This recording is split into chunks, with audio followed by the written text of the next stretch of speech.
খুদার হুকুম, ওকে জাহান্নামে নিয়ে যাও। আমি জাহান্নামে যাবো কেন? আমি তো দুনিয়াতে কোনো পাপ করিনি। আমি কি পাপ করিতে জাহান্নামে যাবো? তুমি দেখতে চাও তুমি কি পাপ করেছো? আব্বা মাছ দেবো? মাছটা দিলে খাবো কি দি? থু, কি তরকারি রান্না করিস ইয়া? ঝাল লবণ একটু ঠিক নাই নাকি খাওয়া যায়? আমি রোজা আছি তো আব্বা, তার লেগে যে কি দেখতে পারিনি। তোমাকে আমি বলেছি রোজা থাকতে কত স্বাদ করে খাবো বলে ইলিশ মাছটা নিয়ে আসনু, মাছটাই নষ্ট। রোজা রেখেছি আব্বা, এ খাবার আপনাকে খেতে হবে না। আমি অফিস যাওয়ার পথে হোটেলে খেয়ে নেবো, আর আপনার জন্য একটা পার্সেল করে পাঠিয়ে দেবো।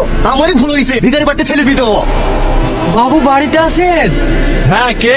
আমি রিয়া। মাল সব ঠিকঠাক দিছে তো? হ্যাঁ দিছে। বাবু আমি রোজায় আছি তো, শরীরটা খুব হাঁপিয়ে গেছে, চালের বস্তাটা ধরে একটু মাথায় তুলে দেন না। রোজা আছি তো আমি কি করবো? তোকে কি আমি রোজা থাকতে বলেছি? দাঁড়ান চাচা দাঁড়া, অত কষ্ট করতে হবে না, আমি তুলে দিছি। তোমাকে আর কষ্ট করতে হবে না, এগুলো আমি একাই পারবো। এই ভিখারির বাচ্চা, তুই আর কি করলি?